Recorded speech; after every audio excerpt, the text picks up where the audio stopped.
So I've owned this car for just about a year now, and I thought, hey, you know what would be a cool idea? To give my year thoughts review. That doesn't make sense. I'm gonna do a review of my own car. Let's go. So if you're new around here, you may not know about my car. So if you don't know anything about my car, I own a Volkswagen Golf R32 2008. If you want any more information, all the mods I've done to it and things like that, I will include everything in the description down below. If you want to just check that out, go for a little read. It should be fairly short, so check that out if you're new around here, and it'll basically give you like a general insight of what the whole thing is. So I'm going to do this the way I review games, because I've never reviewed anything other than that before, so I thought, hey, I'll do the good, the bad, and the ugly of my car. So let's jump into it with the good. Mechanically, this car has been great. I have not had any issues with the engine whatsoever. I have had some other issues, which I'll get into in a little bit, but the engine has been absolutely fine. I have literally had to touch absolutely nothing. So since owning this car, I've actually had to only change one thing in the actual engine, and that was my air filter. I have a modified air filter from Evolution Motorsports, and when I got the car, it was super, super dirty, the one that was in there, and I was just like, I'm not gonna even bother trying to clean it, see if I can make it work or whatever. I was like, a new one's $100, I might as well just get that, and seriously, that is the only thing in the entire engine that I've had to change. What is going on? Other than the engine stuff, I had to do your normal sort of maintenance for a car. So I replaced both the front headlights at the same time. One of them turned purple and then went out completely. So I just bought two brand new ones for both sides, so they're sort of the same color. My rear third brake light recently went out, so I just bought one of them online. $60-something or $70, which isn't too bad at all. And I just plug that in, super easy, and that's done. Other than that stuff, the only other thing I bought for the car is winter tires, because we live in Canada and we sort of need them. But seriously, that's legit everything I've bought for this car in terms of maintenance and things like that. So that's really about it. It's been great on maintenance and everything, so would definitely recommend it for that. It's been great. And at the end of the day, this is actually a normal Golf, so it has all the sorts of things in here that you would expect of a car. Like, I have a satellite navigation screen, I have massive cup holders, I have a sunroof, I have windows that open, I have rear seats, although you might not want to sit in them unless you're very, very small. It's a normal car. You can drive it around as much as you want. It's kind of great that way. Also, if you ask me, it's a damn good looking car, and I really like it. I don't know if it goes for everyone. It's a Golf at the end of the day. Some people can say it's a little bit boring. I really like the look of it. It has really subtle things when you compare it to the other Golfs. When you compare them side by side, it does look a little bit special when you compare the two. Especially in this color, when you see it in the bright, bright blue that it is, it sort of stands out, and I think it's kind of cool. I must say, my two favorite things, though, are none of those things. One, my favorite thing about this car is just like the community that you're sort of in with Golf and Volkswagen and things like that. To most people, this just looks like a Golf, and that's it. But every now and again, when you find a GTI or another Golf, or just people in general who know about cars, you do get a thumbs up every now and again, and it's really cool. It's really, really cool. I like it. Let's also not forget about the sound that it makes. It makes a damn good one. Let's go do a little highway run, I think, and you can actually hear this thing sort of open it up, which I haven't done on the channel just yet, so.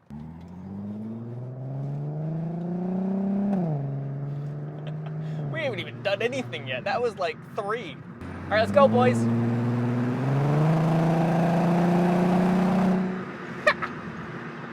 I love this car a lot. All right, give ourselves some room, and let's make some noise.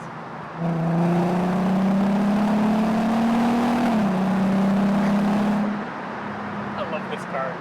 It's amazing in every single way. Last sort of mini good thing about this car is just the way it drives. It drives really awesome. It's a Golf. You can go and hear anybody review this car and take it out on a track, and they just whip them around, and they drive really well. They drive really, really well. I think that's enough of the good for this car, and I think just about it. Let's talk about the not so good of this car, the sort of bad things. Not terrible things, but just the bad. As it is a 2008 car, the navigation screen is from 2008 and is probably from technology much older than that, and because of that, it's kind of slow and old and doesn't have every address in the world, and yeah. What is happening? Where is everyone going? How did I end up in traffic in the middle of a day recording a car vlog? This is exactly what I wanted to do today. Obviously. One of the other things that really isn't great about this car is that when you compare it to a GTI or a normal Golf, they've been lowered just a tiny bit. And because of that, I think it's running stiffer suspension as well and things like that. And it's sort of a bumpy ride. Yeah.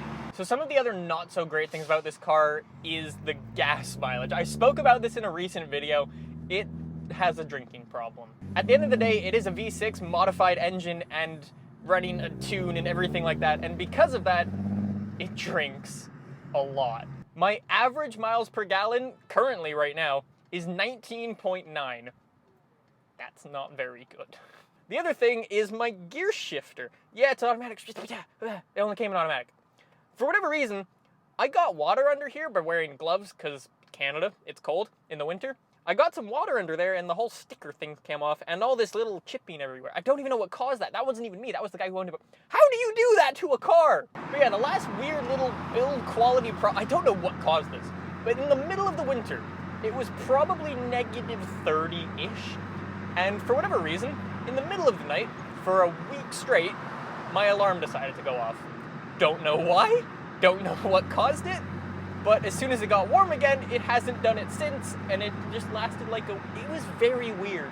That's about it for the not so great stuff about my car.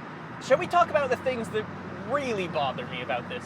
I think we should. There's a problem with all Golfs that are Mark 5s. There's a massive issue with them.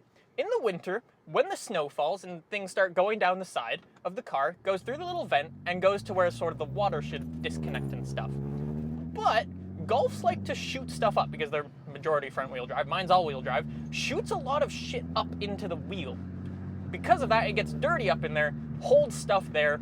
That's not good because they start to rust. I have a friend of mine who has a 2008 Mark V GTI, and he has the exact same issue that I had. When I first got this car, those both fenders right on that corner there were sort of rusting out, and I had to sort of get them repainted, which was very, very annoying. It's just a design flaw with these cars. It's just really, really dumb. My friend actually had this issue experienced on his car, but it can happen on these as well. The water collects on the side of the door right next to where that fender is, and it just sits there. And when you're in the winter, that can freeze, and when you go to open the door, the entire thing can bend and bend your whole door out, and that's really, really not good. So yeah, just dumb little design flaws like that. It's just really dumb design flaws like that. Like, it just collects water there, holds it there, starts rusting out the car, and it's just really, really dumb. 2 out of 2 that I know of have had this issue. Many of you people on the internet probably also have this issue, providing you live in colder climates and things like that. But that's a big problem. That's not the only design flaw with these. Oh no, Volkswagen, great stuff. So I was at a car meet a couple months ago and I saw another R32, one of the first other ones that I've seen, first other blue one I've ever seen since owning this car. And I saw it and I was like, I wonder if you have the same issues as me. He did. He had all of the same issues as me, and it's just a terrible design flaw. So let's run through the problem. Not only that, but for whatever reason, on the rear bumper, I don't even know how this happens, but there's a little spot of rust. I'm getting mine fixed. Probably by the time you see this, mine's already fixed. But this other R32 I saw had this exact same rust problem in the exact same... How? How is that a thing? Volkswagen! They're the #1 car sellers in the world right now. How have they not figured that out yet? How can they let that happen? But yeah, those are my experiences with this car thus far after owning it for a year. Ow. I told you the suspension is really not great. Everyone keeps saying, lower it, lower it. It's low enough and stiff enough, and I don't want to have to deal with any more issues of bumping into stuff and breaking my back every time. It gets quite annoying. But anyways, I should wrap this up with my overall thoughts. Even though I have all of these issues, all of these little issues with this car, would I recommend it? Hell yes. Hell yes, I would. I've always been a fan of Volkswagen and a fan of Golfs in general, but this one in particular, there's just something about it that's special, and that's sort of what makes it so cool for me. So yes, I would 100% recommend this car if you can actually find them. They are becoming a little bit difficult to find. If you're in the market for a small hatchback, definitely check these out. If you're not so into the spending a shitload of money on gas, check out the GTIs. Have a smaller engine. They got a big turbo on them. They don't use as much gas as these, so check them out. I'm currently in the midst of getting this car 100% perfect. I'm sort of become OCD a little bit with this car, making it 100% perfect. And obviously all of these little issues need to be fixed. And I'm going to a show. That's why I want to get this thing so perfect. So if you are actually a Canadian type person and are going to this thing called Volksfest in Embrun, Ontario, August 9th in Ontario, Canada. I will include a link and any information you guys might need if you want to come.